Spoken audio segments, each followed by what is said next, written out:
Oh, e o Brian Johnson, hein? Você viu o que ele fez?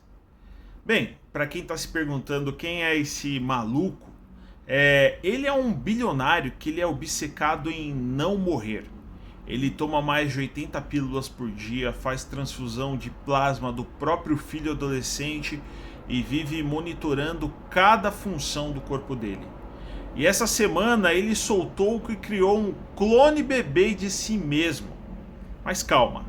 Na verdade, o que ele fez foi pegar células do sangue dele e, em laboratório, resetar a idade genética delas, usando uma técnica chamada fatores de Yamanaka, transformando essas células no estado parecido com o de célula-tronco embrionária.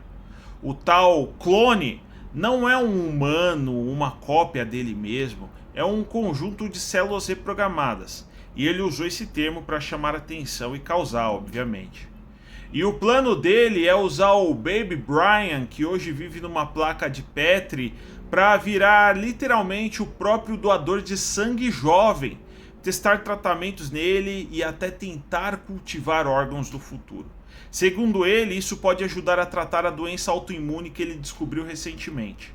A internet, é claro, se dividiu em opiniões. Tem gente achando genial, tem gente achando distópico e tem gente só pensando que esse cara tem muito dinheiro e medo pra caramba de morrer, que é verdade.